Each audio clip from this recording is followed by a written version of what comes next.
ಮೊದಲಿಗೆ ನಮ್ಮ ಪ್ರೀತಿ ನೆಚ್ಚಿನ ನಾಯಕರಾದಂಥ ನಮ್ಮ ಕಿಚ್ಚ ಸುದೀಪಣ್ಣ ಅವರಿಗೆ ಹುಟ್ಟುಹಬ್ಬದ ಹಾರ್ದಿಕ ವಿಶೇಷ ಶುಭಾಶಯಗಳನ್ನು ತಿಳಿಸುತ್ತೇನೆ. ಕಿಚ್ಚ ಸುದೀಪಣ್ಣ ಹುಟ್ಟುಹಬ್ಬದ ಅಂಗವಾಗಿ ವರ್ಷ ಒಂದು ಕಾರ್ಯಕ್ರಮ ಮಾಡ್ತಾ ಇರ್ತೀವಿ. ಈ ವರ್ಷ ಈ ಅನಾಥ ಮಕ್ಕಳಿಗೆ ಒಂದು ಮನೆ ಕಟ್ಟಿಕೊಡುವಂಥ ಕಾರ್ಯಕ್ರಮ ಮಾಡೇನ್ರಿ. ಹಿಂದಿನ ವರ್ಷ ಒಂದು ಬೋರ್ವೆಲ್ ಕಾರ್ಯಕ್ರಮ ಮಾಡಿದ್ವಿ. ನಾವು ಏನಿಲ್ಲ ರೀ, ನಮ್ಗೆ ಯಾಕೆ ಈ ಥರ ನಾವು ಕೆಲಸ ಕಾರ್ಯಗಳು ಮಾಡ್ತೀವಿ ಅಂತಂದರೆ ನಮ್ಮ ಕಿಚ್ಚ ಬಾಸ್ ಯಾವ ಥರ ಇರ್ತಾರೆ ಆ ಥರ ನಾವು ಇರ್ತೀವಿ ರೀ.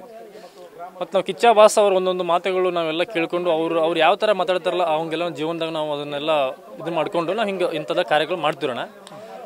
ಎಲ್ಲರಿಗೂ ಹೇಳೋಕೆ ಏನು ಬಯಸ್ತೀವಿ ಅಂತಂದರೆ, ಎಲ್ಲೋ ಕೋಟಿ ಇಟ್ಟು ಕೊಡ್ಸೋಕ್ಕಿಂತ 4 ಮಂದಿಗೆ ಹೆಲ್ಪ್ ಆಗೋಂಥ ಕೆಲಸ ಮಾಡಿರಿ, ಅನುಕೂಲ ಮಾಡಿರಿ, ಬಡವರಿಗೆ ನೋಡ್ರಿ ಅಂತ ಹೇಳಕ್ಕೆ ಬಯಸ್ತೀನಿ ಅಣ್ಣ.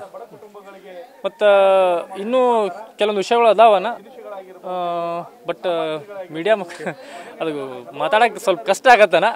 ಮುಂದಿನ ದಿನಗಳಲ್ಲಿ ಮಾತಾಡ್ತೀನಿ ಅಣ್ಣ. ಬಟ್ ಈಗ ನಮ್ಮ ಕಿಚ್ಚ ಬಾಸ್ ಹುಟ್ಟುಹಬ್ಬದ ಅಂಗವಾಗಿ ಈ ಅನಾಥ ಮಕ್ಕಳಿಗೆ ಒಂದು ಮನೆ ಕಟ್ಕೊಳ್ಳೋ ಕಾರ್ಯಕ್ರಮ ಮಾಡಿದ್ದೀವಣ್ಣ. ಸುಮಾರು ಒಂದು 9 ಮಕ್ಕಳಿದಾರಣ್ಣ. ಅಪ್ಪನಿಲ್ಲ ಅಮ್ಮನಿಲ್ಲ, ಸಣ್ಣ ಮಕ್ಕಳಿದಾರ, 2 ವರ್ಷ 3 ವರ್ಷ 4 ವರ್ಷ ಇಂಥ ಸಣ್ಣ ಮಕ್ಕಳಿದಾರಣ್ಣ. ಅವು ಕಡು ಬಡತನ ನೋಡಿ ನಮ್ಗೆ ಮನಸ್ಸು ತಾಳ್ದಾರಕ್ಕಾಗ್ಯಾನ. ಅವ್ರು ಕಿಚ್ಚ ಬಾಸ್ ಬರ್ತಡೇ ಅಂಗವಾಗಿ ಒಂದು ಗಿಫ್ಟ್ ಕೊಡ್ಬೇಕಲ್ಲ ಮಕ್ಕಳಿಗೆ ಮನಿ ಅಂತ ಹೇಳ್ಕಾರಣ. ಆ ಮಕ್ಕಳಿಗೆ ಮತ್ತು ಅಜ್ಜಿಗೆ ಆತನ ಅವ್ರಿಗೆ ಇವನು ಮನಿ ಕಟ್ಟಿ ಕೊಡೋ ಮುಖಾಂತರ ಒಂದು ಗಿಫ್ಟ್ ಕೊಟ್ಟೇವನ ಅವ್ರಿಗೆ ಬಾಸ್ ಬರ್ತಡೇ ದಿನ. ಎಲ್ಲ ಅಭಿಮಾನಿಗಳಿಗೆ ಏನು ಹೇಳಕ್ಕೆ ಇಷ್ಟಪಡ್ತೀವಿ ಅಂತಂದ್ರೆ, ಒಂದು ಚಲೋ ಕೆಲಸ ಕಾರ್ಯಗಳನ್ನು ಮಾಡ್ರಿ. ಫೋನ್ ಸಿಕ್ಕೈತಪ್ಪ ಅಂತ ಹೇಳ್ಕಾರ ಸಿಕ್ಕದ ಕಮೆಂಟ್ಗಳು ಸೋಷಿಯಲ್ ಮೀಡಿಯಾದ ಕಮೆಂಟ್ ಮಾಡೋದು, ರಾಂಗ್ ಕಮೆಂಟ್ ಮಾಡೋದು, ಆ ಹೀರೋ ಅಂತಂದು ಈ ಹೀರೋ ಹಚ್ಚೋದು, ಇವ್ ತಂದು ಅವ್ಗೆ ಹಚ್ಚೋದು, ಇಂಥ ಕೆಲಸ ಕಾರ್ಯಗಳು ಮಾಡಬೇಡ್ರಿ. ನಿನ್ನೆ ನಮ್ಮ ಕಿಚ್ಚ ಬಾಸ್ ಒಂದು ಮಾತು ಹೇಳಿದಾರೆ ನೋಡ್ರಿ, ಯಾರೇ ಏನೋ ಬೇಕಾದಂಥ ಕೆಟ್ಟ ಕಮೆಂಟ್ಗಳು ಮಾಡಿದ್ರೆ ರಿಪ್ಲೈ ಮಾಡಕ್ಕೆ ಹೋಗ್ಬೇಡ್ರಿ. ಆ ರಿಪ್ಲೈ ಮಾಡ್ತೀನಿ ಅಂತಂದ್ರೆ ಅದಕ್ಕೆ ಕೊಡೋ ಟೈಮ್ನು ಬೇರೆ ಕೆಲಸಕ್ಕೆ ಕೊಡ್ರಿ ಅಂತೇಳಿ ನೀನು ಹೇಳಿದಾರೆ.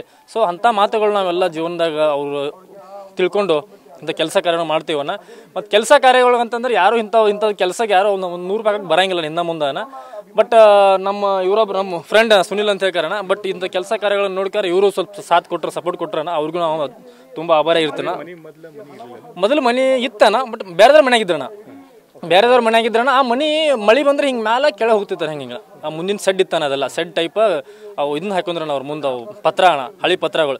ಜೋರು ಮಳೆ ಬಂದ್ರೆ ಗಾಳಿ ಬಂದ್ರೆ ಹಿಂಗೆ ಹೋಗೋದು, ಹಿಂಗೆ ಬರೋಗ್ತಿತ್ತಾನ. ನಾ ಒಂದು ಸಲ ನೋಡಿದ್ದೆ ನಾನು ನೋಡಿದ್ನಿ. ಅದನ್ನು ನೋಡಿಕೊಂಡು ಸೊ ಕಿಚ್ಚ ಬಾಸ್ ಬರ್ತಡೇ ಅಂಗವಾಗಿ ಇವ್ರಿಗೆ ಮನೆಗೆ ಗಿಫ್ಟ್ ಕೊಡಬೇಕಲ್ಲ ಅಂತ ಅವಾಗ ನಂಗೆ ಮನಸ್ಸಿನ ಬಂದಿತ್ತಾನ. ಸೊ ಅದನ್ನ ನೋಡ್ಕೊಂಡು ಬಾಸ್ ಹುಟ್ಟುಹಬ್ಬದ ಅಂಗವಾಗಿ ನಾವು ಬೇಗ ಬರಲಿ ಅಂತ ಕಾಯ್ತಿದ್ದಾನ.